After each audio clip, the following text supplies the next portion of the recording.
paid in 2013-14 was 236 crores. In 2019-20, this was increased to 8,285 crores. Now in 2021, it is at 10,530 crores.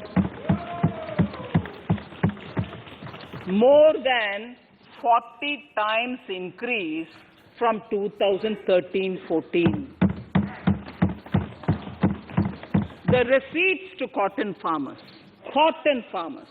have seen a stupendous increase from 90 crores in 2013-14 to 25,974 crores I'm giving you data as of 27th January 2021. This is bound to increase. From 90 crores for cotton farmers in 2013-14 to 25,974 crores in 2021. All the details in complete narration is available in Annexure 4 to my speech. Early this year, Honorable Prime Minister had launched the Swamitva scheme. Under this, a record of rights is being given to property owners in villages. Up till now, about 1.80 lakh property owners in 1,241 villages have been provided cards. I propose during 21-22 to extend this to cover all states and union territories. To provide adequate credit to our farmers, I have enhanced the agricultural credit target to 16.5 lakh crores in this year. We will focus on ensuring increased credit flow to animal husbandry, Pashupalan, dairy, and to Matsyakar, to the fisheries. We are enhancing the allocation to the Rural Infrastructure Development Fund from 30,000 crores to 40,000 crores. The Micro Irrigation Fund, with a corpus of 5,000 crores, has been created under NABARD. I propose to double it by augmenting it by another 5,000 crores. To boost value addition in agriculture and allied products and their exports, the scope of Operation Green Scheme, that is presently applicable to only tomatoes, onions, and potatoes, will be enlarged to include 22 perishable crops. Around 1.68 lakh crore farmers, around 1.68 crore farmers are registered, and 1.14 lakh crores of rupees trade value has been carried out through e-NAMs, the National Agricultural Market. Keeping in view the transparency and the competitiveness that e-NAM has brought into the agricultural market, 1,000 more mandis will be integrated with e-NAM.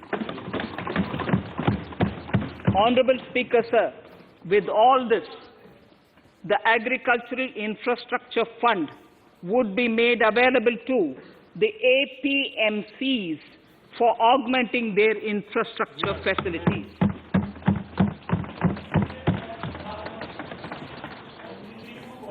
Fisheries. I am proposing substantial investments in the development of modern fishing harbors and fish landing centers.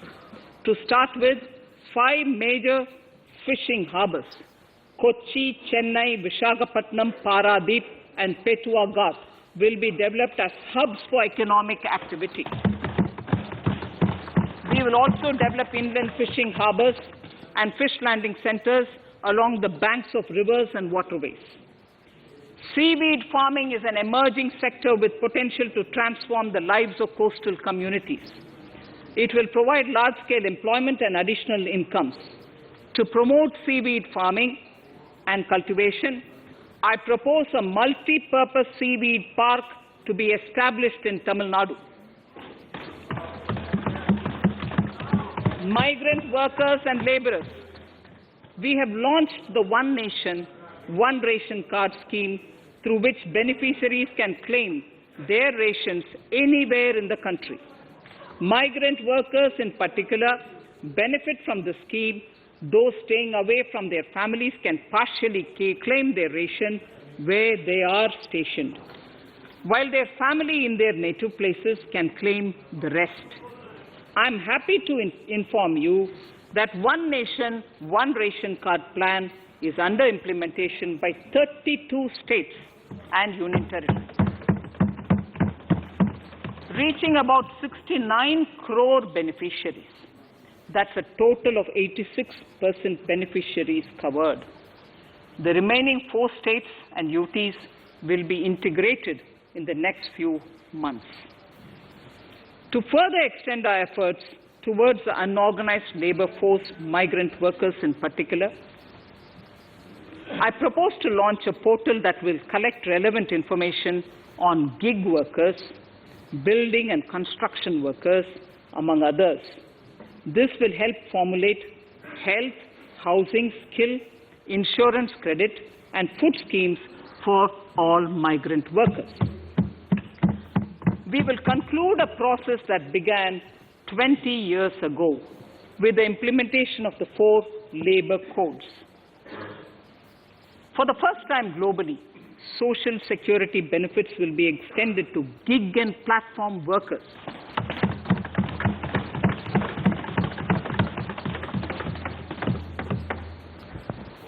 Minimum wages will apply to all categories of workers, and they will all be covered by the Employees State Insurance Corporation.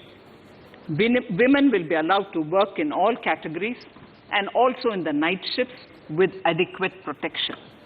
At the same time, compliance burden on employers will be reduced with a single registration and licensing and online returns. Financial inclusion. To further facilitate credit flow under the scheme of Stand Up India for the scheduled castes and scheduled tribes and also women, I propose to reduce the margin money requirement from 25% to 15% only, and to also include loans for activities in allied sectors in allied activities in agriculture. We have taken a number of steps to support the MSME sector. In this budget, I have provided 15,700 crores to this sector, more than double of the last year's B.